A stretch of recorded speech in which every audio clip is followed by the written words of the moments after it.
हरे कृष्ण कृष्ण कृष्ण हरे हरे. बोला, टाळी वाजवा.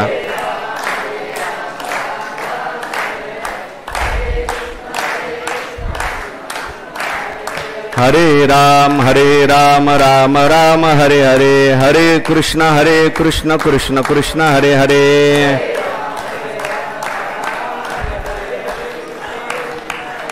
पुंडलिक वरदा हरि विठ्ठल श्री ज्ञानदेव तुकाराम माऊली ज्ञानेश्वर महाराज की जय.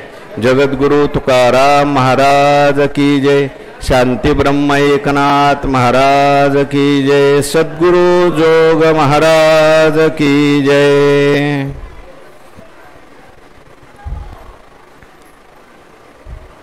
तरी ब्राह्मण करुणी धुरे श्रियादिक पैल मेरे. माझारी अधिकारे आपुलालेनी. नमामि सद्गुरुं शांतं सच्चिदानंद विग्रहं पूर्ण ब्रह्मपरानंद मिशम आळंदी वल्लभम. भगवंताच्या कृपेने सर्व साधू संतांच्या आशीर्वादाने पुण्यसलीला इंद्रायणी मातेच्या पावन तीरावर संजीवन समाधीस्थ ज्ञानोबारायांच्या या पवित्र अशा अलंकापूर नगरीमध्ये स्वानंद सुखनिवासी सद्गुरू जोग महाराज वारकरी शिक्षण संस्था आणि आळंदी देवस्थान यांच्या माध्यमातून सुरू असलेली आपली ही नित्याची ज्ञानेश्वरी प्रवचन सेवा. सेवेकरता उपस्थित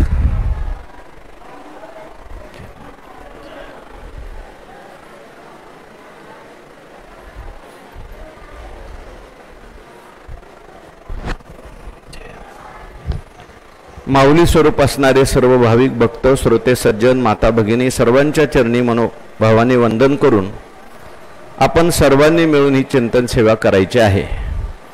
भगवान श्रीकृष्ण परमात्मा अर्जुनाचं निमित्त करून दिव्य असा गीतेचा उपदेश करतात आणि हा गीतेचा उपदेश ज्ञानेश्वर महाराजांनी ज्ञानेश्वरीच्या माध्यमातून सुलभ रीतीने आपल्याला सांगितलेला आहे. 16व्या अध्यायाचा आपला विचार सुरू आहे. 16व्या अध्यायातील 94 क्रमांकाची ओवी मी आपल्या पुढे वाचून दाखवलेली आहे. सगळ्यांनी ज्ञानेश्वरी काढा आणि ज्ञानेश्वरीत ही ओवी बघा. दिसली का? हां. भगवान श्रीकृष्ण परमात्मा या 16व्या अध्यायामध्ये दैवी संपत्ती आणि आसुरी संपत्ती सांगतात.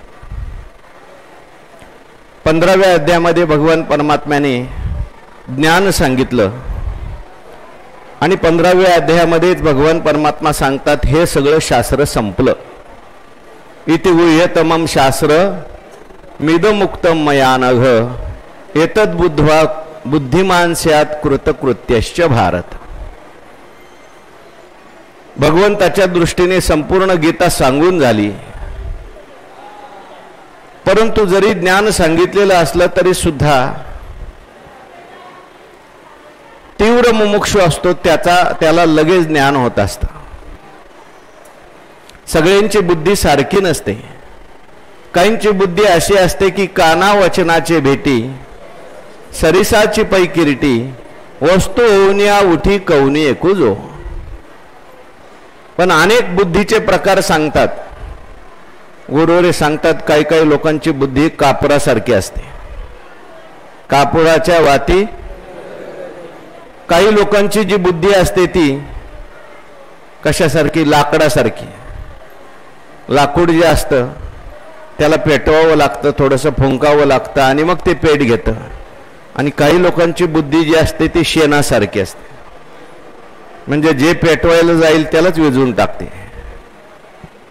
पण ज्यांची तीव्र बुद्धी आहे त्यांच्या जीवनात काही प्रतिबंध नाहीत अशा लोकांना लगेच ज्ञान होतं. परंतु ज्यांना आता ज्ञान झालेलं नाही, मग का ज्ञान झालं नाही? कोण ज्ञानाच्या आडवं आलेलं आहे? कोण ज्ञानाला प्रतिबंध करतंय? आणि आम्हाला ज्ञान झालं तरी सुद्धा ते वाढत का नाही? ज्ञानाचा आनंद आम्हाला का मिळत नाही? तर त्याचं उत्तर देताना सांगितलं की दैवी संपत्ती आपल्याकडे कमी आहे आणि म्हणून ज्ञान सांगून सुद्धा, ज्ञान ऐकून सुद्धा आपल्याला त्या ज्ञानाचा अनुभव येत नाही. आणि आसुरी संपत्ती आपल्याकडे थोडीशी वाढलेली आहे, म्हणून ती ज्ञानाला काय करते, प्रतिबंध करते.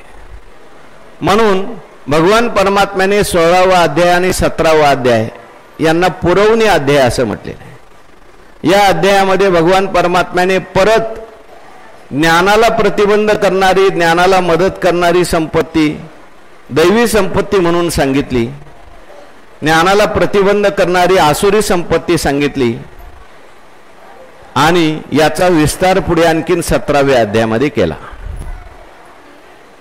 आसुरी संपत्ती जी सांगितलेली आहे ती आपल्याला त्याज्य करायची, त्याग करायची म्हणून सांगितली. दैवी संपत्ती जी सांगितली ती आपल्याला ग्रहण करायची म्हणून सांगितली. एखादा ज्ञानी महात्मा असेल त्याला सुद्धा ओळखण्याकरता ही संपत्ती आपल्याला उपयोगाला येते. त्याच्यामध्ये दैवी संपत्ती आहे का आसुरी संपत्ती आहे.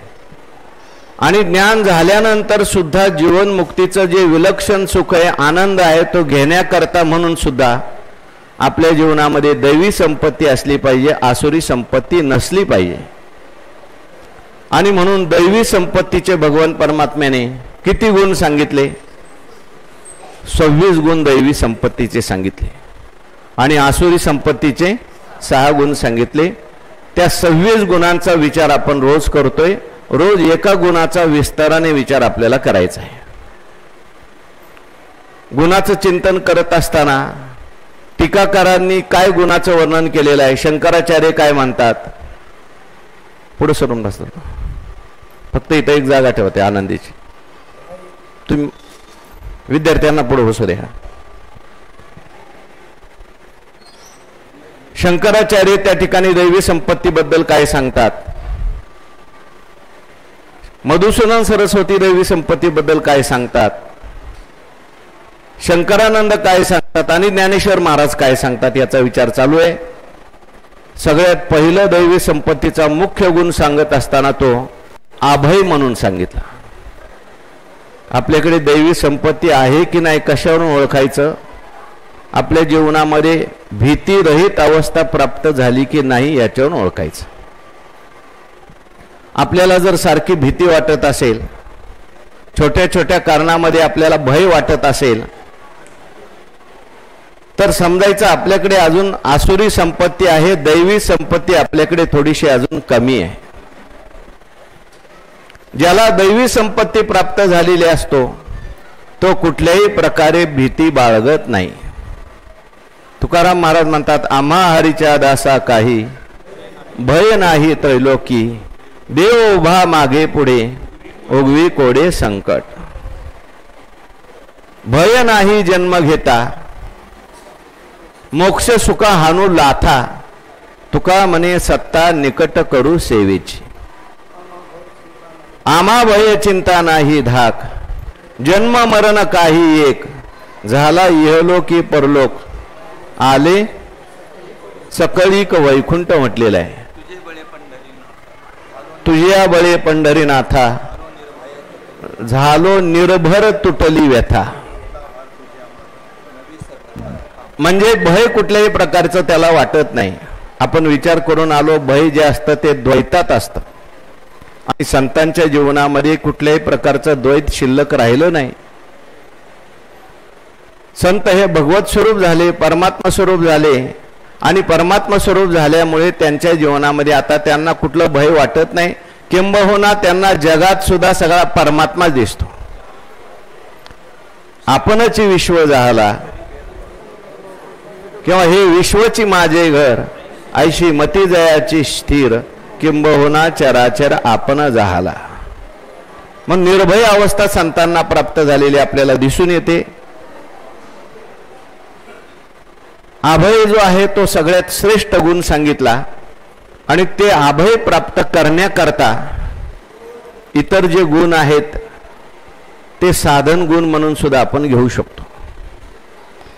याच्यामध्ये आता सगळेच गुण जे आहेत सगळ्यांच्या करता नाहीत.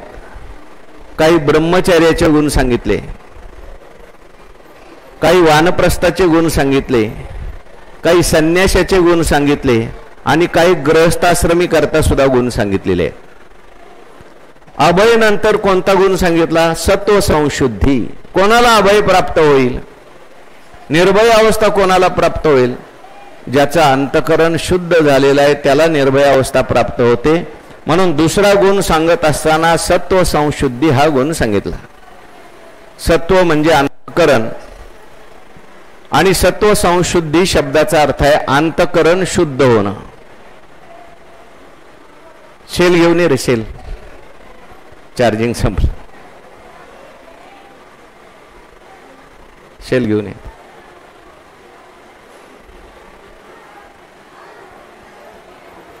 अंतकरण शुद्ध होणं याला सत्व संशुद्धी असं म्हटलेलं आहे. वास्तविक पाहता जीव हा परमात्मा स्वरूपच आहे. शास्त्रामध्ये असं वचन आलंय, चित्तम चित विजानीयात तकार रहितम यदी तकारो विषय ध्यासा जपा रागो मनव यथा. चित्तामध्ये जो एक तकार आलेला आहे तो विषय ध्यासाचा आहे. वास्तविक पाहता चित्त जे आहे ते चित्तच आहे.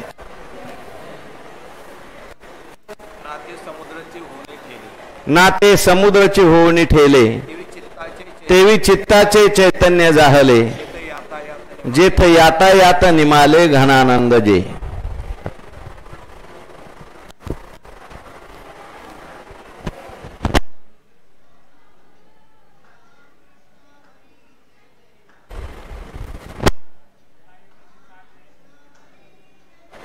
त्याच्याकडे सेल दिले होते अगोदर म्हणलो होतं.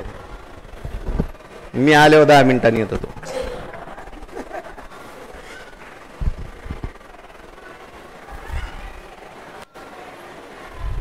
येतोय ही मेहरबानी आहे.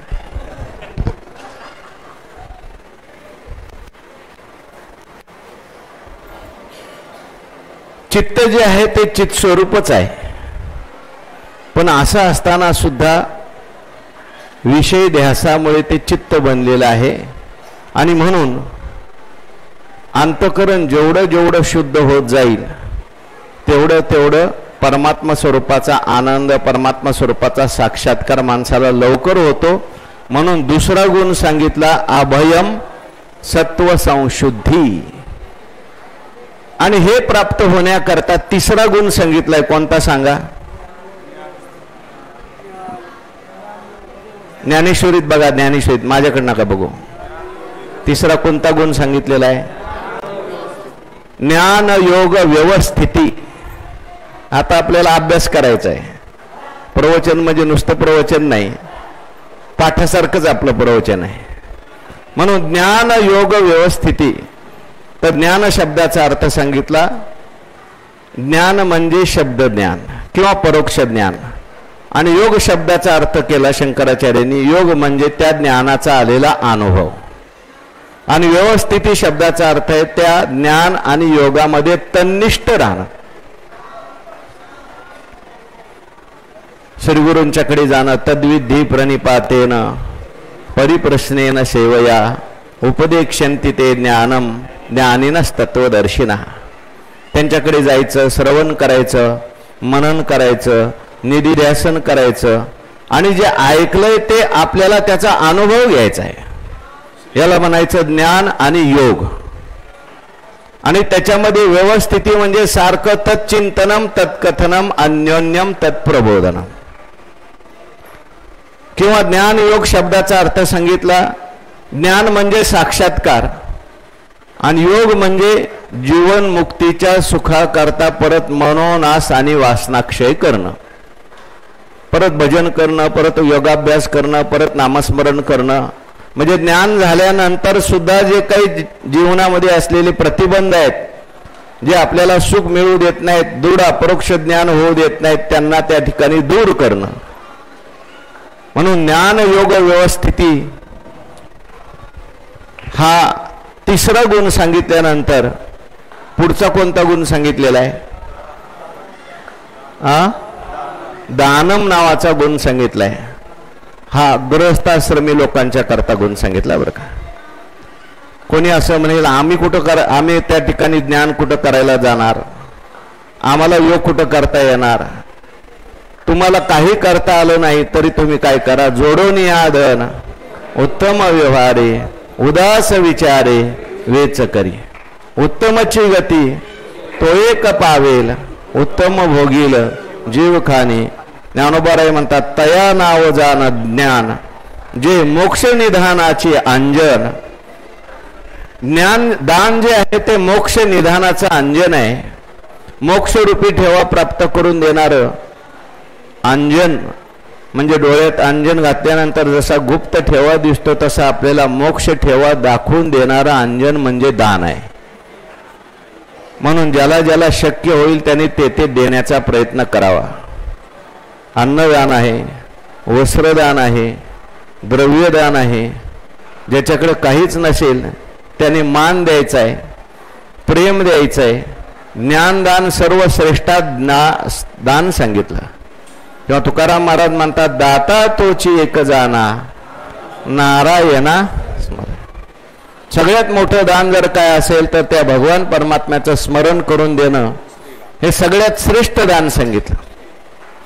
गोपीगीतामध्ये भगवंताच्या कथेच्या संबंधाने गोपींनी वर्णन केलंय.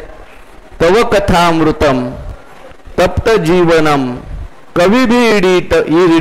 कविभिरीडितम कल्मशापहम श्रवण मंगलम श्रीमदाततम भुवी घृणंती ते भूरिदा जना. देवा तुझी कथा जी आहे ती अमृतासारखी आहे. संसाराने तप्त झालेल्या जीवांना त्या ठिकाणी शांत करणारी तुझी कथा आहे. तव कथामृतम तप्त जीवनम श्रवण मंगलम ऐकल्याबरोबर माणसाचं मंगल करून देणारी कथा आहे. बाकीची साधना जी असतात त्याच्यामध्ये साधन करायचं आणि कालांतराने फल मिळतं. पण श्रवण हे असं साधन आहे कालांतराने फल देतं का लगेच फल देतं? लगेच फल देतं. ज्ञानोबाराय म्हणतात एत मोक्ष असे आईता श्रवणाची माझी तैसा मनाचा मारू न करिता इंद्रिया दुःख न देता मोक्ष असे आईता श्रवणाची माझी. मोक्ष असे आईता श्रवणाची माझी. श्रवणात माणसाला मोक्ष प्राप्त होतो. तरी अवधान एकले दीजे मग सर्व सुखाशी पात्र होईजे हे प्रतिज्ञोत्तर माझे उघड ऐका. श्रवणाने सद्यो मुक्ती याला म्हणतात. मुक्तीचे काही प्रकार आहेत. एक क्रममुक्ती आहे आणि दुसरी सद्यो मुक्ती. ऐकल्याबरोबर मोक्ष प्राप्त करून देणारं हे साधन आहे. श्रवणा सवे सुमना समाधी जोडे म्हटलंय. आणि म्हणून या ठिकाणी काय सांगत होतो मी?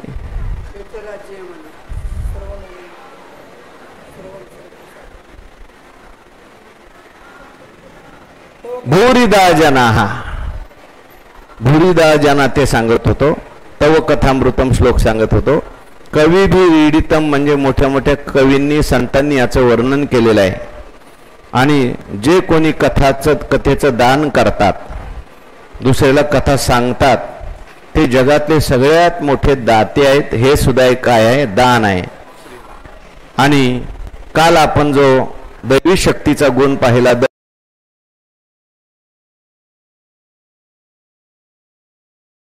दम म्हणजे काय तर इंद्रिय निग्रहालाच काय म्हणतात? दम असं म्हणतात. मनुष्याच्या जीवनामध्ये दमाला सुद्धा फार मोठी किंमत आहे. दमाने आपल्याकडे सगळ्या शक्तीचा संचय होतो. शक्ती आपल्या जवळच आहे पण आपल्यातली शक्ती सगळी बाहेर जाते इंद्रियांच्या द्वारे. म्हणून आपल्या जीवनामध्ये जो दम करतो इंद्रियांचा निग्रह करतो त्याच्या जीवनामध्ये प्रचंड अशी शक्ती त्या ठिकाणी प्राप्त होते. स्वामी विवेकानंदांच्या बाबतीत असं सांगतात. ते कुठल्या तरी एका लायब्ररीमध्ये जायचे आणि पुस्तक घ्यायचे वाचायला. पुस्तक घ्यायचे दिवसभर वाचायचे आणि लगेच दुसऱ्या दिवशी नेऊन परत द्यायचे. दुसरं पुस्तक घ्यायचे. तो जो लायब्ररीमध्ये काम करणारा मनुष्य होता तो म्हटला महाराज तुम्हाला जर पुस्तकं वाचायची नसतील तर मला त्रास कशाला देता? रोज एक पुस्तक नेता एवढी मोठी मोठी पुस्तकं आणि रोज तुम्ही घेऊन जाता आणि लगेच दुसऱ्या दिवशी परत आणून देता. एखादं पुस्तक तरी व्यवस्थित वाचा. स्वामी विवेकानंद म्हटले, बाबा मी रोज जे पुस्तक नेतो ना ते सगळं वाचून काढतो. म्हटले एका दिवसात कसं काही शक्य आहे एवढं मोठं जाड पुस्तक?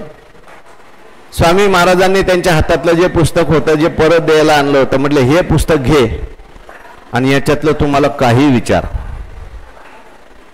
त्या माणसाने मधलं पानावर विचारलं, या पानावर काय, त्या पानावर काय. स्वामी विवेकानंद झटाझट त्याची उत्तरं दिली. तो मनुष्य अवाक झाला. एका दिवसात एवढं मोठं पुस्तक वाचन करणं आणि ते सगळं डोक्यात ठेवणं हे तुम्हाला कसं काही शक्य होतंय? स्वामी महाराजांनी सांगितलं, याच्याकरता मी माझ्या सगळ्या शक्तीचा संचय केलेला आहे. माझी शक्ती मी ब्रह्मचर्याचं पालन केलंय. माझी शक्ती कधी मी त्या ठिकाणी नष्ट होऊ दिली नाही आणि त्यामुळे माझी जी बुद्धी आहे ऋतंबरा प्रज्ञा मला प्राप्त झालेली आहे. स्वानंद सुखनिवासी सद्गुरू जोग महाराजांनी असं म्हणतात 50व्या वर्षी सगळी उपनिषद पाठ केली होती. गुरुवारी सांगत असतात अमृतानुभवाचा पाठ जोग महाराज घ्यायचे आणि ऐकायला मोठे मोठे विद्वान यायचे. एक विद्वान सहज बोलता बोलता बोलले, महाराज तुम्ही सांगताय तो अर्थ बरोबरच आहे पण त्याच्यापेक्षा हा अर्थ सरस आहे. तुमचं अजून उपनिषदाचं अध्ययन झालं नाही त्यामुळे तुम्ही असा अर्थ करताय. जोग महाराज म्हणले, तो असं समजू नकोस मला उपनिषद येत नाही. आणि 50व्या वर्षी महाराजांनी सगळी उपनिषद पाठ करून टाकली. का? तत्र ऋतंबरा प्रज्ञा, शक्तीचा काय केलेला आहे संचय. ज्याने शक्तीचा संचय केलाय, दम केलाय इंद्रियांचा, त्याच्या इंद्रियामध्ये एक विशिष्ट प्रकारची ताकद येते. लक्षात घ्या. बघा तुम्ही एखाद्या माणसाला नुसता जर डोळे नसतील, आंधळा मनुष्य असेल तर त्याच्या हातात ताकद येते, स्पर्शात ताकद येते, वासात ताकद येते. गुलाबराव महाराज असं म्हणतात की ते जोडव्याचा आवाज ऐकला तर ती बाई कोण आली ओळखायची. म्हणजे काय? दमाने माणसाला शक्ती प्राप्त होते. म्हणून आपल्या जीवनामध्ये माणसाने काय केलं पाहिजे? इंद्रियांचं दमन केलं पाहिजे. योगाचे ते भाग्य क्षमा, आधी दमा इंद्रिय, तुकाराम महाराज म्हणतात. आधी इंद्रियाचं काय करा? दमन करा. दमन करायचं म्हणजे काय? इंद्रिय जी स्वैर सुटलेली आहेत तिकडून इंद्रियांना आवरायचं आणि परमात्म्याकडे लावायचं, चांगल्या ठिकाणी लावायचं. काल आपण विस्ताराने दम नावाचा दैवी गुण पाहून आलो. किती गुण झाले? आणि बाह्य इंद्रियाचे धेंडे, पिठोनी विधीचे नि दंडे, नेदीचे अधर्माकडे काहीच जाओ. बाह्य इंद्रियाचे धेंडे आणि कशाने पिटायचं? विधीचे नि दंडे. म्हणजे बाह्य जे इंद्रिय आहेत त्यांना विधीचे नियम लावायचे. काय पाहायचं? हे पाहायचं, हे पाहायचं नाही. हे खायचं, हे खायचं नाही. इकडे जायचं, इकडे जायचं नाही. हे चिंतन करायचं, हे चिंतन करायचं नाही. म्हणून तर आपल्याकडे मी काल सांगितलं, आपल्याकडे ही जी व्रत आहेत एकादशी सारखी व्रत, काल बाबांचं उदाहरण मी सांगितलं. निर्जला एकादशी करत होते आणि त्यांना म्हटलं, बाबा कशाला निर्जला करायची? म्हटले त्याच्याशिवाय इंद्रिय आवरता येत नाहीत आपल्या जीवनामध्ये. म्हणून एखादं तरी व्रत पाहिजे, एखादा तरी नियम पाहिजे. कारण त्या नियमामुळे आपल्याला इंद्रिय आवरण्याची शक्ती प्राप्त होत असते. जयाची आज्ञा आपण शिरी वाहे अंतकरण, मनुष्याकार जान ज्ञानची तो, असं म्हटलेलं आहे. म्हणून अशा पद्धतीने दम नावाचा दैवी संपत्तीचा गुण सांगितला. अभयम सत्व संशुद्धीर ज्ञानयोग व्यवस्थिती दानम दमश्च. आणि आज आपल्याला जो दैवी संपत्तीचा गुण पाहायचा आहे तो कोणता पाहायचा आहे? यज्ञश्च. यज्ञ नावाचा दैवी संपत्तीचा गुण पाहायचा आहे. हा कितवा गुण आहे दैवी संपत्तीचा? 6वा गुण आहे. यज्ञ कशाला म्हणतात? पहिल्यांदा आपण थोडंसं यज्ञ संबंधाने शंकराचार्यांनी केलेलं यज्ञाचं व्याख्यान, इतर टीकाकारांनी केलेलं यज्ञाचं व्याख्यान पाहून ज्ञानेश्वर महाराजांनी यज्ञ शब्दाचा काय अर्थ केलेला आहे त्याचं आपण थोडंसं चिंतन करणार आहे. यज्ञ शब्दामध्ये यज धातू आहे. त्या यज धातूचे 3 अर्थ होतात. देवता पूजन, दान आणि संगतीकरण. यज देवता पूजन, दान, संगतीकरणेषु असं धातुपाठ आहे. यज्ञ शब्द जो आहे तो यज धातूपासून झालेला आहे. जिथे जिथे यज्ञ शब्द येईल तिथे तिथे आपल्याला धातूवरून सुद्धा अर्थ करता आला पाहिजे. यज्ञ म्हणजे काय हो? देवतेचं पूजन म्हणजे यज्ञ. यज्ञ म्हणजे काय? जिथे दान आदान होतं तो यज्ञ. आणि यज्ञ म्हणजे काय?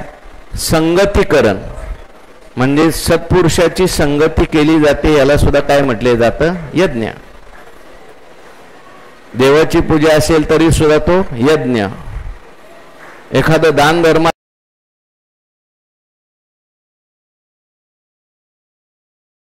चाललंय हा सुद्धा.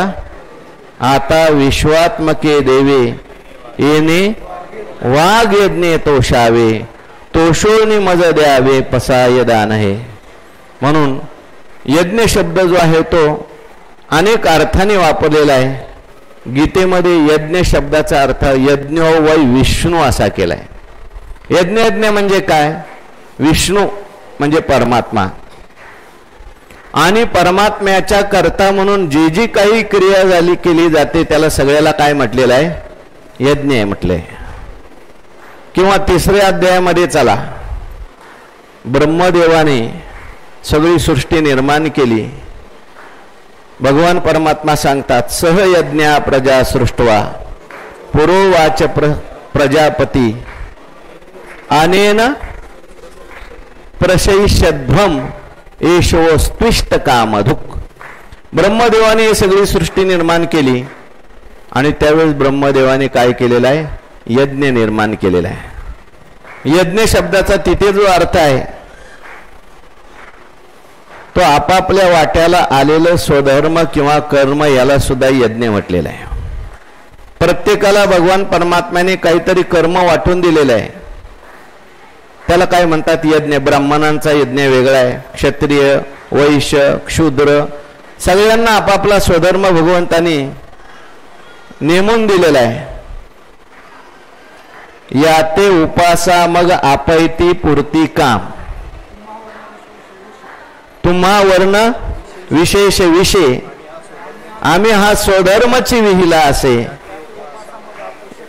याते उपासामय आपैसे पुरती काम असं म्हटलेलं आहे. तुमच्या वर्णानुसार तुमच्या आश्रमानुसार प्रत्येकाला धर्म नेमून दिलेला आहे. आश्रमामध्ये आता ब्रह्मचर्य असेल त्याचा धर्म आहे. काय आहे ब्रह्मचर्याचा धर्म? ब्रह्मचर्य धर्म भोकावी अक्षरी. पुढे तो गृहस्थाश्रमी झाला 25च्या पुढे धर्म बदलला.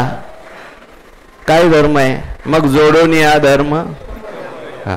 आश्रमी विचार षटकर्मी यजन याजन अध्ययन अध्यापन दान आणि प्रतिग्रह असे षटकर्म करायला सांगितले.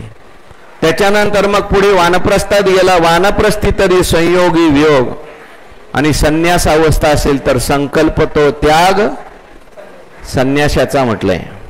वेगवेगळे यज्ञ सांगितले. आपापल्या वर्णानुसार आश्रमानुसार आपल्याला आलेलं जे कर्म आहे त्याच्यामध्ये तो काय होतो? यज्ञ होतो.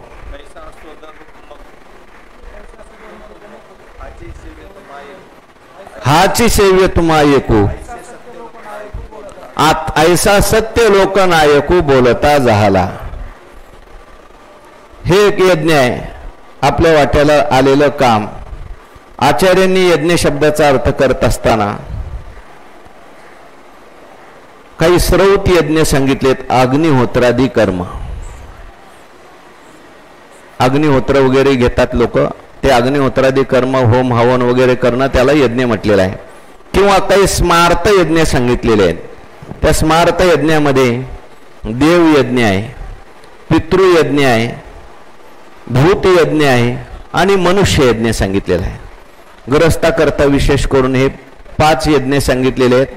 आपल्या घरामध्ये 5 प्रकारची हिंसा होते, झाडताना, कुटताना, दळताना, पाणी भरताना, आणि त्याच्या निवृत्तीकरता हे 5 यज्ञ प्रत्येकाने केले पाहिजेत. देवयज्ञ म्हणजे काय? तर देवाचं पूजन करणं म्हणजे देवयज्ञ आहे.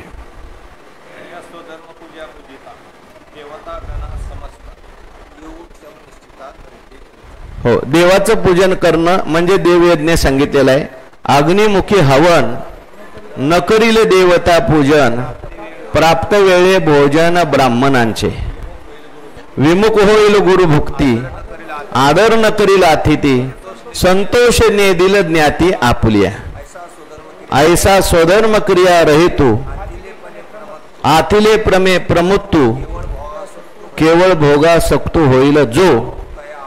मग तया अपाव थोर आहे, जेने ते सकळ हातीचे जाये, देखा प्राप्तही न लाहे भोग भोगो. आपल्याला भगवंताने सगळं दिलंय, देवाने दिलेलं असल्यामुळे त्या देवांची पूजा करणं सुद्धा आपलं काम आहे. सूर्य रोज त्या ठिकाणी आपल्याला प्रकाश देतो.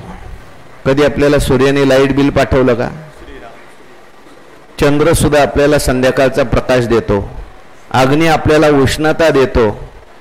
पृथ्वी सुद्धा आपल्याला त्या ठिकाणी राहायला जागा देते. मग पृथ्वीचा सुद्धा यज्ञ चालू आहे. सूर्य भगवंताचा सुद्धा यज्ञ चालू आहे. चंद्र भगवंताचा सुद्धा यज्ञ चालू आहे. अग्निदेवाचा सुद्धा यज्ञ चालू आहे. आणि या सगळ्या देवांचे आपल्यावर उपकार आहेत. म्हणून त्यांच्याकरता आपण थोडंसं कृतज्ञता दाखवणं हे आपलं काम आहे. ज्या पृथ्वीवर आपण त्या ठिकाणी घाण टाकतो, त्या पृथ्वीला स्वच्छ करण्याकरता सुद्धा आपण कधीतरी एखादा प्रयत्न केला पाहिजे.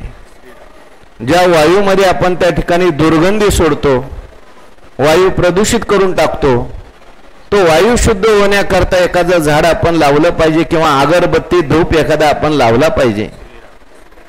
त्याने वायूची शुद्धी होते. म्हणून ही जी यज्ञाची संकल्पना आहे, या यज्ञाच्या संकल्पनेमध्ये अग्नीमध्ये अनेक प्रकारच्या आहुती जाळल्या जातात. आणि आता संशोधन असं झालं, विज्ञानाने असं सिद्ध केलं, त्या यज्ञातून जो धूर निघतो त्याने सगळं वातावरण शुद्ध होतं. जिथं जिथं यज्ञ होतो तिथलं वातावरण त्या ठिकाणी लगेच पवित्र होतं, शुद्ध होतं. आणि अशा शुद्ध वातावरणामध्ये तुम्ही बघा, यज्ञशाळेत गेलं तर कसं वाटतं. जिथे जिथे नेहमी यज्ञ होता तिथं असं पवित्र वाटतं. आणि पवित्र वातावरण झालं की तिथे पाऊस सुद्धा आपोआप पडतो. म्हणून यज्ञात भवती अन्नात भवन्ति भूतानि, पर्जन्यात अन्न संभवा, यज्ञात भवती पर्जन्यो, यज्ञ कर्म समुद्भवा. जिथे जिथे चांगला यज्ञ झाला तिथे सुद्धा पर्जन्य पडतो. आणि जिथे प्रदूषण वाढलं असेल, हवा दूषित झाली, पाणी दूषित झालं, सर्व काही दूषित झालं, आणि मग अशा ठिकाणी पाऊस सुद्धा पडत नाही. म्हणून जिथे जिथे यज्ञ होतो तिथे तिथे त्या ठिकाणी पाऊस पडतो. म्हणून यज्ञ शब्दाचा अर्थ आहे, जे अग्निहोत्रादी कर्म आहेत तेही यज्ञ आहेत. त्याच्यानंतर देवयज्ञ, देवयज्ञ म्हणजे देवतेचं पूजन करणं हा एक यज्ञ आहे. रोज सकाळी उठल्यानंतर आपल्याला शास्त्राने देवाचं पूजन करायला सांगितलंय. मगाशी तुम्ही सांगितलेली ओवी, तुम्ही देवा ते भजाल, देव तुम्हा तुष्ट येईल, देवान भावयतानेन ते देवा भावयंतु हा, परस्परम भावयंता, परितोष होईल देवता, आणि मग ते तुम्हा इच्छिता अर्थात ते देतील. म्हणून देवयज्ञ सांगितलाय. त्यानंतर पुढे पितृयज्ञ सांगितलाय. आपले जे पितर गेलेले आहेत आपल्याला सोडून, त्यांनी सुद्धा आपल्यावर फार मोठे उपकार केले. आईचे उपकार आहेत, वडिलांचे उपकार आहेत, आजोबांचे उपकार आहेत, आजीचे उपकार आहेत, पंजोबांचे सुद्धा आपल्यावर काय उपकार आहेत. म्हणून हे सगळे गेलेले किंवा आपले विद्यावंशाचे जे आहेत ते सुद्धा पितरच आहे. श्रुती स्मृतीचे अर्थ आपणच होणी मूर्त, अनुष्ठाने जगा देत वडील जे, ते सुद्धा आपले वडील वाडवडील होऊन गेले. त्यांचं स्मरण आपण करणं, त्यांच्याकरता श्राद्ध वगैरे करणं, हे त्या ठिकाणी काय आहे, आपलं कर्तव्य आहे. म्हणून आज अक्षय तृतीया आहे. आजच्या दिवशी बरीच लोक काय करतात, पितृ कार्य करतात, पितरांचं सुद्धा श्राद्ध करतात. आणि म्हणून त्याला पितृयज्ञ असं म्हटलंय. कारण त्या आपण जर पितरांचं कार्य व्यवस्थित केलं तर सगळे पितृदोष निवृत्त होतात, पितर संतुष्ट होतात आणि ते त्या कुळामध्ये जे काही लोक आहेत त्यांना आशीर्वाद देतात. मोदन्ते पितरो नृत्यन्ते देवता सनाथाच येर भूभवती म्हटलेलं आहे. पितरांचा आशीर्वाद प्राप्त होतो आणि मग याची सगळी कामं व्यवस्थित होतात. त्या कुळामध्ये संततीला काय अडचण येत नाही, कोणी रोगी होत नाही, कारण पितरांचं कार्य व्यवस्थित चाललेलं आहे. म्हणून प्रत्येकाला पितृयज्ञ सुद्धा रोज करायला सांगितलेला आहे, ठराविक दिवशी करायला सांगितलेला आहे. त्याच्यानंतर आहे भूतयज्ञ. हा भूतयज्ञ काय आहे? भूत म्हणजे ते भूत घ्यायचं नाही, जे जे भेटे भूत, म्हणजे जेवढी सगळी भूत मात्र आहेत या सगळ्यांच्या सुद्धा आपल्यावर काहीतरी काही उपकार आहेत. त्यांच्या प्रसन्नतेसाठी सुद्धा आपण काहीतरी केलं पाहिजे. याला बली वगैरे देणं आहे. आपल्या गाईला आपण घास देतो, हा काय भूतयज्ञ आहे. किंवा कावळ्याला सुद्धा त्या ठिकाणी बली ठेवतात, हा सुद्धा काय आहे, भूतयज्ञ आहे. भूतदया गाई पशुचे पाळन तानेल्या जीवन वना माझी. जेवढे काही त्या ठिकाणी पशु पक्षी सगळे लोक असतील त्यांच्याकरता हा, प्राणी असतील त्यांच्याकरता हा भूतयज्ञ सांगितलेला आहे, तोही केला पाहिजे. आणि नंतर आहे मनुष्ययज्ञ.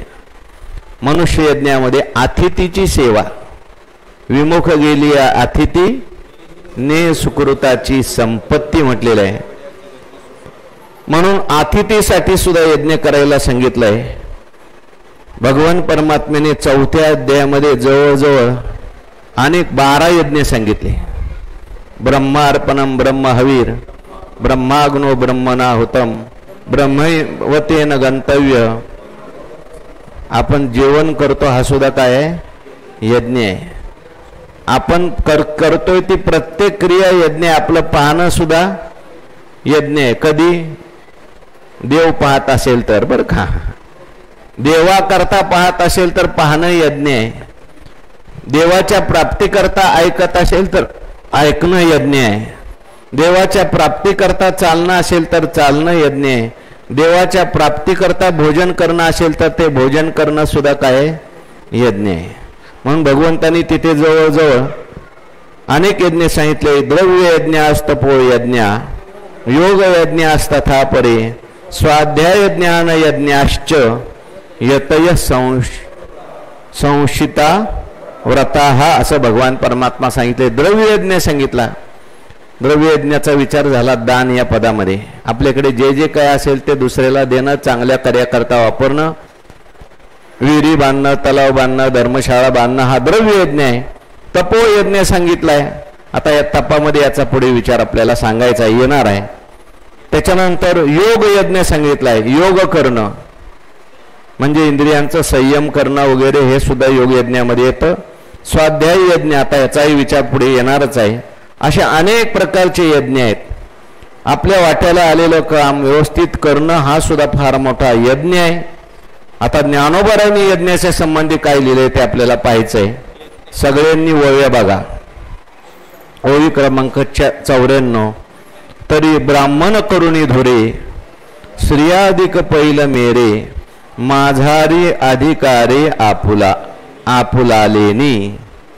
ज्ञानोबाराय बोलतात ब्राह्मण करुणी धुरे, ब्राह्मणांना श्रेष्ठ मानून पुढे करून, आणि स्त्रियाधिक पैल मेरे म्हणजे ब्राह्मणापासून ते श्री क्षुद्राधिकापर्यंत सगळ्यांना घेतलं ज्ञानोबारायांनी.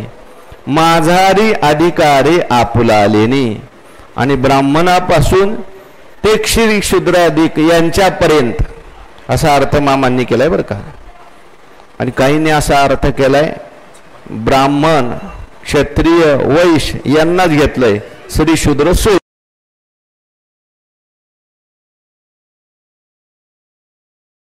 ब्राह्मणापासून ते श्री शूद्रापर्यंत.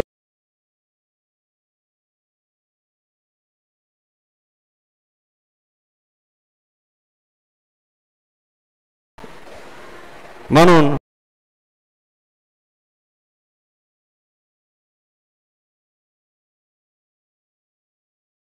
घ्यायचं. चातुर्ण्य मया सृष्टम गुणकर्म विभागशः. त्या ठिकाणी कर्मानुसार सुद्धा घ्यायचा. एखाद्या हलक्या जातीत असलं त्याचं कर्म श्रेष्ठ असेल तो त्या जातीचा समजायचा, आणि उच्च कुळातला आहे परंतु कर्म जर श्रेष्ठ नसेल तर तो हलका आहे. प्रत्येकाला भगवान परमात्म्याने काय काय नेमून दिलेले आहेत. प्रत्येकाचं काम नेमून दिलेलं आहे, त्याने ते काम करायचं. जसं ज्ञान सांगणाऱ्यांची गरज आहे त्याप्रमाणे संरक्षण करणाऱ्यांची सुद्धा गरज आहे. त्याचप्रमाणे व्यापार देवाणघेवाण करणाऱ्यांची सुद्धा काही गरज आहे, आणि काही लोक सेवा करणाऱ्यांची सुद्धा गरज आहे. सगळ्यांना सगळं जमतं असं नाही. काही लोक प्रवचन चांगलं करू शकतात पण त्यांना झाडू मारता येत नाही. त्यांच्या घरात जर जाऊन पाहिलं तर सगळा कचराच. प्रवचन चांगलं करतो, सेवेवर व्याख्यान चांगलं करतो, पण हातात झाडू घेऊन सेवा कर म्हटलं की त्याला जमत नाही. काही काही लोक जे असतात ते सेवा चांगली करू शकतात. स्वभावतः सेवेचा गुण त्यांच्यामध्ये असतो. उत्कृष्ट रीतीने सेवा करणं याच्यातच त्यांना कृतकृत्यता वाटते. काही लोक जे असतात स्वभावतःच त्यांच्यामध्ये थोडंसं बल असतं, रक्षण करण्याची जबाबदारी ते घेऊ शकतात, आणि काही स्वभावानेच वैश्यवृत्तीचे असतात. म्हणून प्रत्येकाने प्रत्येकाचं काम करायचं आहे. म्हटले डॉक्टर निघाले हॉस्पिटलला, रस्त्यात ट्रॅफिक जाम झालं होतं. का तर तिथं अपघात झाला होता, आणि अपघात झाल्यामुळे पोलिसांनी काय केलं, त्याला उचललं आणि हॉस्पिटलमध्ये घेऊन गेला. आता पोलीस नसल्यामुळे सगळं ट्रॅफिक जाम झालं. मग डॉक्टर उतरले आणि ते पोलिसाच्या जागेवर उभे राहिले. कशा करता? ट्रॅफिक कंट्रोल करण्याकरता. आता डॉक्टरला ट्रॅफिक कंट्रोल होईल का? तिथं तोच मनुष्य पाहिजे. बरं तिकडे पोलीस गेले, हॉस्पिटलमध्ये डॉक्टर अजून पोचले नाहीत. ते म्हणले आता तो डॉक्टर येईपर्यंत मीच इंजेक्शन देतो. चालेल का? ज्याचं काम काय करायचंय त्यानेच करायचंय. पोलिसाचं काम पोलिसांनी करायचंय, डॉक्टरचं काम डॉक्टरने करायचंय, सीमेवर असलेल्या त्या सीमारक्षकाचं काम सैनिकाचं त्याने करायचंय. म्हणून हे विभाग पाडलेले आहेत, ते गुण आणि कर्म याच्यानुसार आहेत. म्हणून ज्ञानोबाराय बोलतात, जया जे सर्वोत्तम भजनीय देवता धर्म ते तेने यथागम विधी यजिजे. जया जे सर्वोत्तम भजनीय देवता धर्म, ज्याच्या करता जे सर्वोत्तम भजनीय देवता धर्म, देवता धर्म सांगितलेले आहेत, देवता सांगितलेले आहेत किंवा धर्म सांगितलेले आहेत. प्रत्येकार्था सांगितलंय. कोणी सांगितलंय? ते तेने यथागम विधी यजिजे. आगम म्हणजे वेद किंवा शास्त्र पुराण वगैरे, त्याच्यामध्ये हे सगळं वर्णन आलंय. प्रत्येकाने कोणत्या देवाची उपासना करायची, कशी उपासना करायची, हे सगळं शास्त्राने त्या ठिकाणी सांगून ठेवलंय. तस्मात् शास्त्रम प्रमाणन्ते. पण त्याने त्या त्या देवतेची पूजा केली पाहिजे. प्रत्येकाला त्या ठिकाणी देवता पूजन सांगितलंय, यज्ञ सांगितलेलं आहे. आपण यज्ञाचा विचार पाहून आलो. भूतयज्ञ आहे, देवयज्ञ आहे, पितृयज्ञ आहे, मनुष्य यज्ञ आहे. जया जे सर्वोत्तम भजनीय देवता धर्म, सर्वोत्तम देवता धर्म सांगितलाय. आता देवता सुद्धा अनेक आहेत. त्या देवतेमध्ये सुद्धा सर्वोत्तम देवता कोणती आहे? म्हणून तुकाराम महाराज म्हणतात, विठ्ठल आमुचे जीवन आगम निगमाचे स्थान, विठ्ठल कुळीचे दैवत, विठ्ठल वित्त गोत चित्त, विठ्ठल पुण्य पुरुषार्थ आवडे मात विठ्ठलाची. सगळ्या देवामध्ये श्रेष्ठ देव असलेला परमात्मा आहे. त्या परमात्म्याची उपासना आपल्या जीवनात घडणं, आगा जया जे सर्वोत्तम भजनीय देवता धर्म, देवाची आपण उपासना केली पाहिजे. कारण परमात्म्याने आपल्याला हा देह दिलेला आहे. परमात्मा या सृष्टीचा चालक मालक आहे, संचालक आहे आणि देवाची कृपा संपादन करणं, देवाच्या बाबतीत कृतज्ञता बाळगणं आपलं कर्तव्य आहे. म्हणून जेने हा जीव दिला दान, तयाचे करीन चिंतन, जगजीवन नारायण गायन गुण तयाचे. जया जे सर्वोत्तम भजनीय देवता धर्म, ते तेने यथागम विधी यजिजे. त्याची ते देवता आणि धर्म म्हणजे देवाची उपासना करायची ना, त्याला जो स्वधर्म सांगितलाय तो त्याने व्यवस्थित करायचा आहे. उदाहरणार्थ ब्राह्मण असेल तर त्याचा स्वधर्म वेगळा आहे. काय ब्राह्मणाचे धर्म सांगितले? शमो दमस्तपस शौचम, ज्ञान विज्ञान मास्तिक्यम ब्रह्म कर्म. हे विद्यार्थ्यांनी सांगायला पाहिजे. आता आनंदी महाराज सांगू राहिले. ब्राह्मणाची कर्म काय, वैश्याची कर्म काय, क्षत्रियाची कर्म काय? क्षौर्यम तेजो धृतिर्दाक्षम युद्धे चाप्य पलायनम दानम ईश्वर भावश्च क्षात्रम कर्म स्वभावजम कृषिगौ रक्ष वाणिज्यम वैश्य कर्म स्वभावजम परिचर्यात्मकम कर्म शूद्रस्यापि स्वभावजम. अगाजया जे विहित ते ईश्वराचे मनोगत, केलिया निभ्रांत सापडे चित्तो. म्हणून ज्ञानोबराय म्हणतात तेने ते यथागम विधी यजिजे. माऊली सगळ्यांना सांभाळतात, त्यामुळे आपणही सांभाळून घ्यायचं. आता काय करायचं? बहुतेक 10% इथं बस आळंदीत माऊलीच्या शेजारी असतात ते 10% असेच. कोणाचा 1 स्क्रू गेलाय, कोणाचा 2 गेलेला आहे. जया जे सर्वोत्तम भजनीय देवता धर्म, तो तेने यथागम. यथागम म्हणजे जसं शास्त्रात सांगितलंय त्याप्रमाणे. ओळीचा अर्थ करत असताना त्या ओळीमध्ये जी पद आहेत त्या पदाकडे थोडं लक्ष द्यायचं.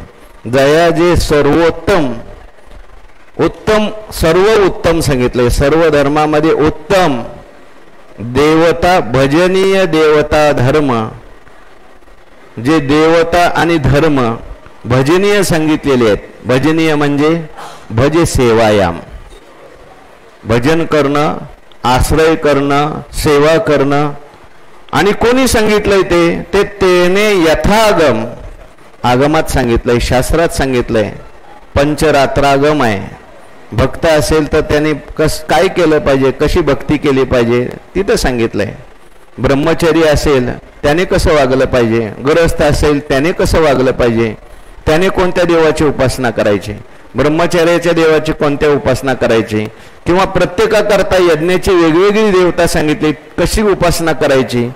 यथागम विधी कीजे, त्याप्रमाणे यजिजे म्हटलंय. विधी यजिजे, विधीने त्याचं काय करायचंय, उपासना केली पाहिजे. ज्ञानोबाराय म्हणतात जैसा द्विज षटकर मे करी शूद्र तया ते नमस्कारी की दोही सई सरोवरी निपजे यागो. ज्याप्रमाणे द्विज जो असतो, ब्राह्मण जो असतो, तो षटकर्म करतो. यजन, याजन. यजन म्हणजे यज्ञ करणं, याजन म्हणजे दुसऱ्याकडून यज्ञ करून घेणं. अध्ययन, स्वतः तो अध्ययन करतो. अध्यापन म्हणजे दुसऱ्याला शिकवणं. आणि नंतर दान, दुसऱ्याला दान देतो. आणि प्रतिग्रह म्हणजे दुसऱ्याकडून तो घेतो सुद्धा. अशा पद्धतीने ब्राह्मण जो असेल तो सगळे यज्ञ करतो. द्विज षटकर्मे करी. आणि शूद्र काय करतो, शूद्राला ही 6 कर्म सांगितली नाहीत. त्याला फक्त परिचर्यात्मकम कर्म शूद्रस्यापि स्वप्नाने सेवा करायची. पण त्याने सेवा केली तरी सुद्धा ब्राह्मणाला जे पुण्य मिळालं ते सहज त्याला प्राप्त होतं. म्हणजे काय, एखाद्या माणसाने ज्ञानेश्वरी सांगितली, त्याला जे पुण्य मिळतं ते ज्ञानेश्वरी चालली तिथं झाडू मारणाऱ्याला सुद्धा मिळू शकतं. म्हणून सेवेचं काम सुद्धा काय हलकं नाही. द्विज षटकर्मे करी शूद्र तया ते नमस्कारी. आणि त्याला त्या ठिकाणी झाडू मारून तो फक्त त्याला नमस्कार करतो, मोठ्यांना नमस्कार करतो, तर त्याला सुद्धा काय होतं की दोही सई सरोवरी निपजे यागो, विहित धर्म पाळल्यामुळे दोघांनाही सारखाच त्या ठिकाणी यज्ञाचं फल मिळतं. म्हणून आपल्या आपल्या वाट्याला आलेलं कर्म माणसाने केलं पाहिजे. तैसे अधिकार पर्याय लोचे, हे यज्ञ करणे सर्वांचे, परी विष फळाशेचे न घापे माझी.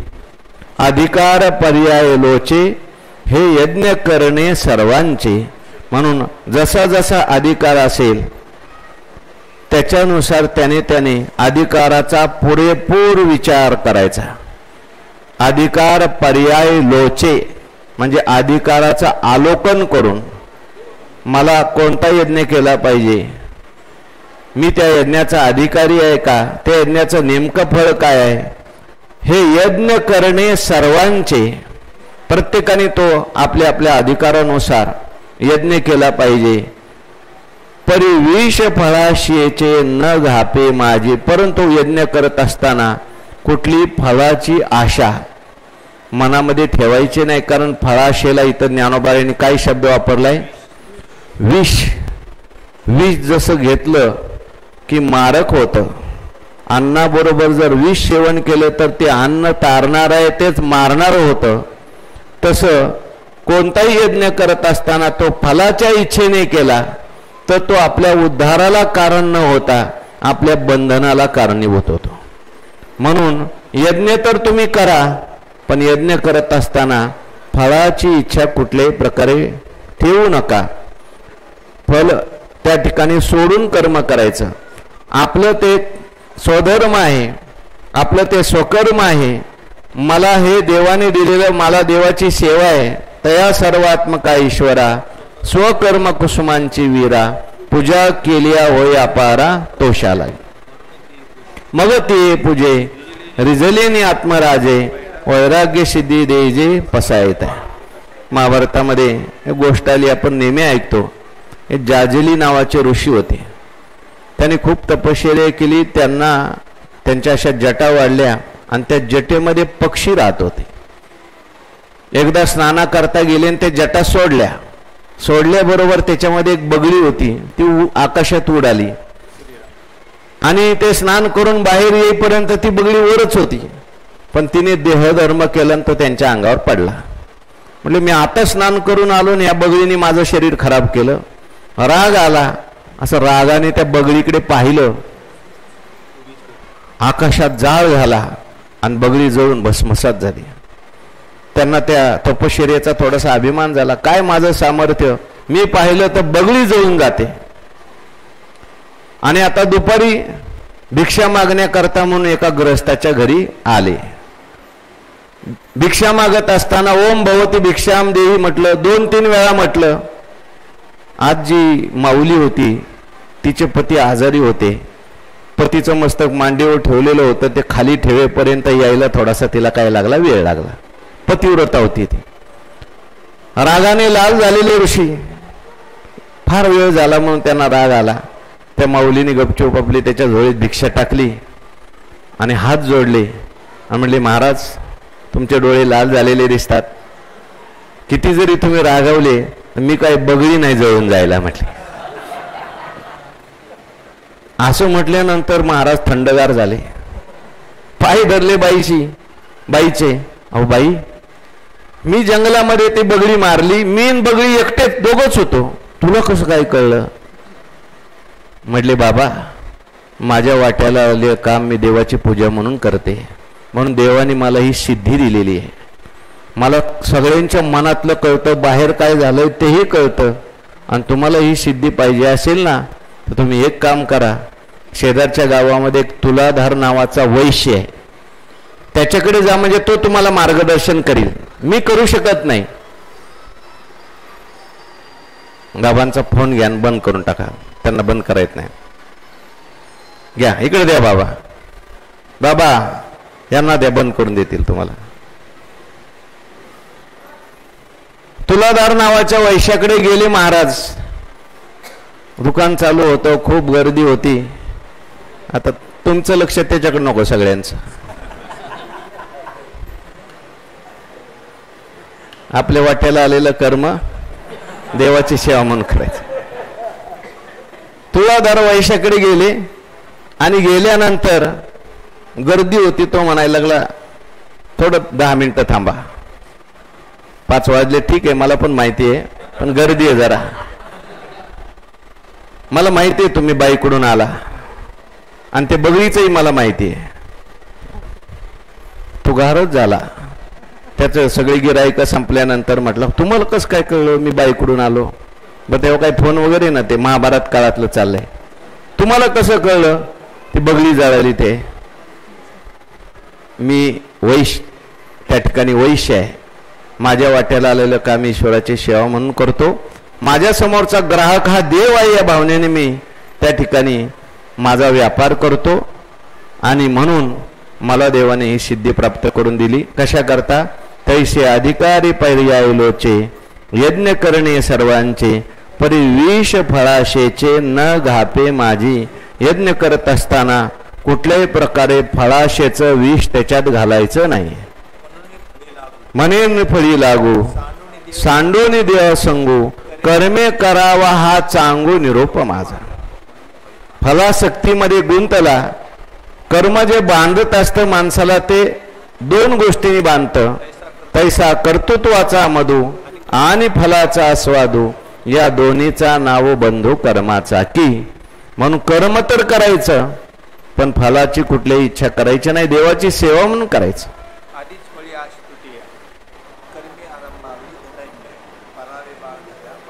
हो, फलाची आशा सोडून कर्म करायचं. आणखीन अनेक ठिकाणी फलाचा विचार केलाय. आणखीन काय सोडायचं? आणि मी करताय सा भावो नेदिजे देहाचे निद्वारे जावो ना वेदाज्ञेशी तरी ठावो होईजे सोय. फलाची आशा करायची नाही. ज्ञानोबारायांनी त्या ठिकाणी ज्ञानेश्वरी लिहिली. ते कॉपीराईट लावून दिला का?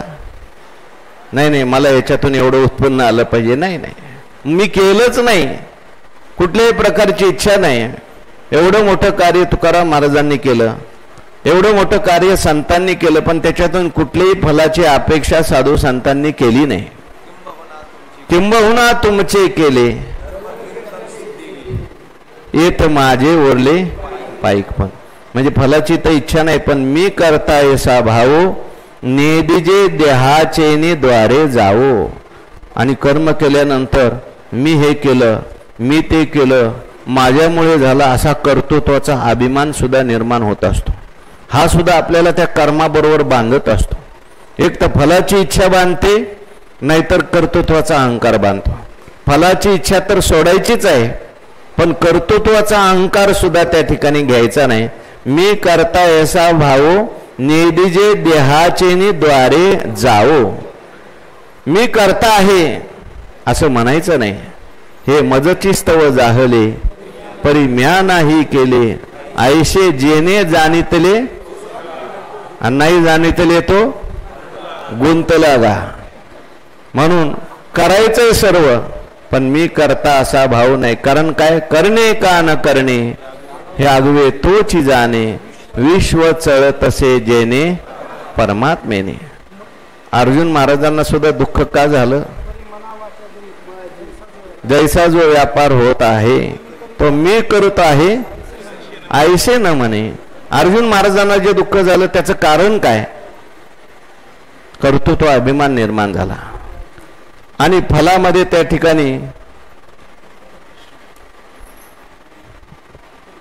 तुम्ही तुमच्या पद्धतीने सांगायचं. आता मी सांगून थकलोय. अर्जुन महाराजांनी त्या ठिकाणी कर्तृत्वाचा अभिमान घेतला. स्वदेहा नाम अर्जुनो स्वदेहा नाम परदेहा नाम स्वजनो संग्रामा नाम मलिनो पापाचारो. परंतु मी एक जगी अर्जुनो ऐसा देही वाहे अभिमानो कौरवाते स्वजनो आपुले म्हणे. म्हणून आणि मी एक करता ऐसा भावो नेदिजे देहाचेने द्वारे जाओ. म्हणजे कुठलाही यज्ञ करा, वाट्याला आलेलं स्वकर्म करा, देवतेची पूजा करा, भूतयज्ञ करा, पितृयज्ञ करा, अतिथीची सेवा करा, पण हे सगळं करत असताना मी केलं असं म्हणायचं नाही आणि त्याच्यातून काही फलाची इच्छा ठेवायची नाही. मी करता ऐसा भाव नेदिजे देहाचे नि द्वारे जावो, देहाच्या द्वारात आत जाऊ द्यायचं नाही. म्हणजे काय, आत अहंकार उठू द्यायचा नाही मी केलं म्हणून.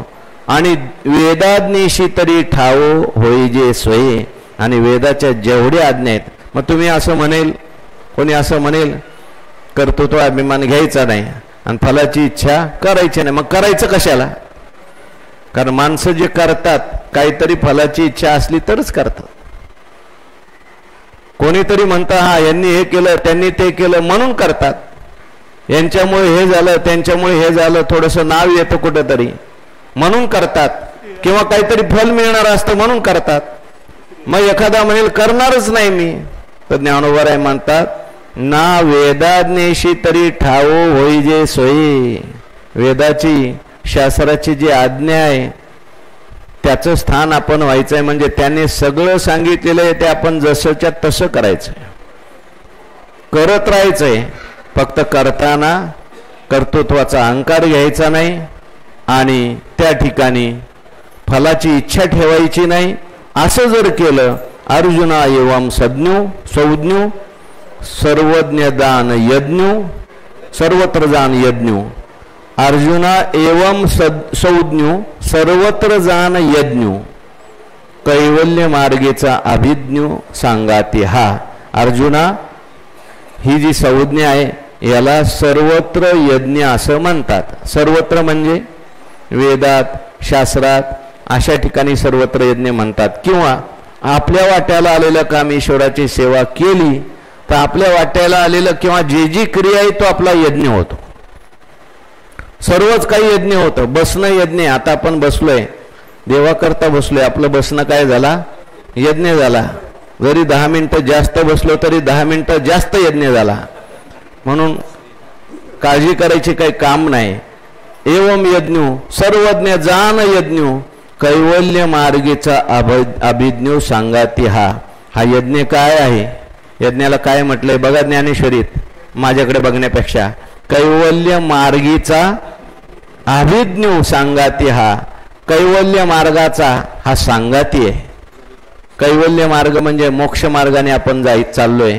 आपल्याला सगळ्यांना मुक्त व्हायचंय आणि मुक्त होत असताना त्या ठिकाणी कैवल्य मार्गाचा अभिज्ञ सांगाती. अभिज्ञ म्हणजे जाणता, जाणता कधी आपल्याला न सोडून जाणारा. आणि अभिज्ञ म्हणजे अभितः ज्ञानवान, त्या ठिकाणी पूर्ण माहिती असलेला अभिज्ञ. हा वाटाडे आहे कैवल्य मार्गेचा. म्हणजेच काय, हळूहळू तो आपल्याला कैवल्य मार्गाने पुढे पुढे घेऊन जाणार आहे. कैवल्य मार्गामध्ये येणारे सगळे प्रतिबंध हा दूर करणार आहे. आगा जया जे विहित ते ईश्वराचे मनोगत केलिया निभ्रांत सापडेची तो. हो, ते वैराग्यासाठी आलेलं आहे. म्हणून आपल्या वाट्याला आलेलं कर्म हा यज्ञ आहे. यज्ञाचा विचार आपल्याला झालेला आहे. आता उद्या स्वाध्याय कशाला म्हणतात त्याचा विचार आपल्याला करायचा आहे. दैवी गुणाचा उद्याच्या प्रवचनात पाहू. पुंडलिक वरद हरिविठ्ठल.